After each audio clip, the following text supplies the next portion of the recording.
Assalamualaikum warahmatullahi wabarakatuh. Alhamdulillahirabbil alamin. Wassalatu wassalamu ala asyrofil anbiya'i wal mursalin sayyidina wa maulana Muhammadin wa ala alihi washabihi ajmain, amma ba'd. Yang terhormat Ibu Zahratur Rahmah selaku dosen mata kuliah entrepreneurship serta teman-temanku sekalian dari kelas IKTP 6. Di sini kami akan mempresentasikan makalah kami yang berjudul Genealogi Kewirausahaan Prasejarah Islam. Langsung saja ke latar belakang. Latar belakangnya yaitu kewirausahaan adalah proses mengidentifikasi, mengembangkan, dan membawa visi ke dalam kehidupan. Visi tersebut bisa berupa ide inovatif, peluang, cara yang lebih baik dalam menjalankan sesuatu. Masa pra-Islam khususnya di kawasan Jazirah Arab sering disebut dengan masa jahiliyah. Hal tersebut disebabkan karena terbelakangnya moral masyarakat Arab.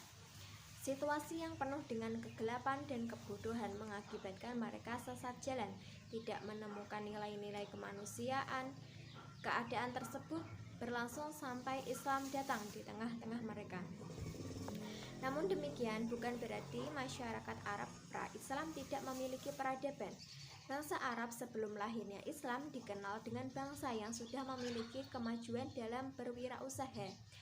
Mekah misalnya merupakan kota perdagangan yang bertaraf internasional.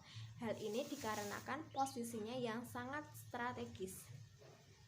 Dalam makalah ini akan kami uraikan bagaimana genealogi kewirausahaan pra-Islam. Rumusan masalah yang pertama adalah bagaimana pengertian kewirausahaan. Yang kedua, bagaimana sejarah perkembangan kewirausahaan. Yang ketiga, bagaimana genealogi kewirausahaan pra-Islam. Untuk rumusan masalah yang pertama akan disampaikan oleh Safitri, kepadanya dipersilahkan.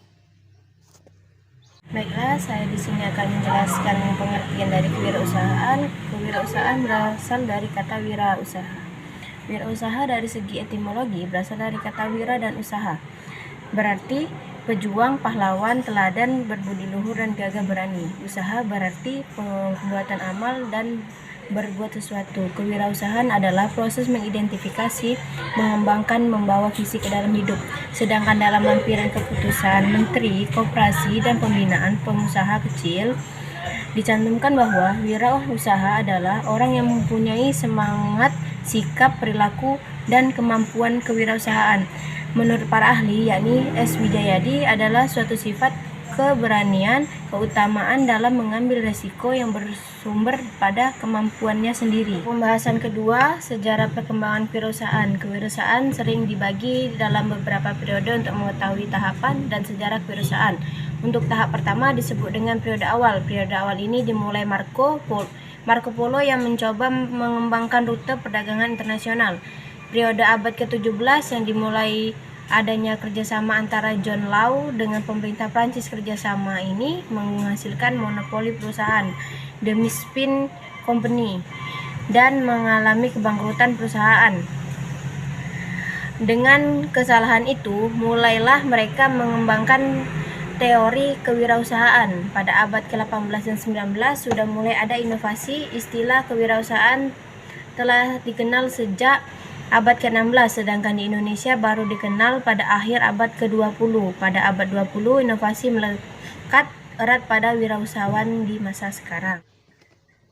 Pembahasan yang ketiga adalah kewirausahaan pra-Islam. Pada masa pra-Islam atau sering disebut dengan masa jahiliyah sudah biasa melakukan transaksi riba. Kegiatan wirausaha yang berkembang di Arab pra-Islam yang sangat berarti adalah pertanian dan perdagangan. Salah satu bidang usaha Arab pra-Islam adalah pertanian. 200 sebelum kenabian Nabi Muhammad, masyarakat Arab sudah mengenal peralatan pertanian semi modern seperti alat bajak, cangkul, garu, dan tongkat kayu untuk menanam. Penggunaan hewan ternak seperti unta, keledai, dan sapi jantan sebagai penarik bajak dan pembawa tempat air. Yaman adalah negeri yang subur, khususnya di sekitaran bendungan Ma'rib, di mana pertanian sangat maju secara pesat. Di masa itu juga telah berkembang industri seperti industri kain dan persenjataan. Akan tetapi mereka tidak bersyukur dan justru berpaling dari rahmat Allah. Karena kekufurannya, Allah menghancurkan bendungan Ma'rib.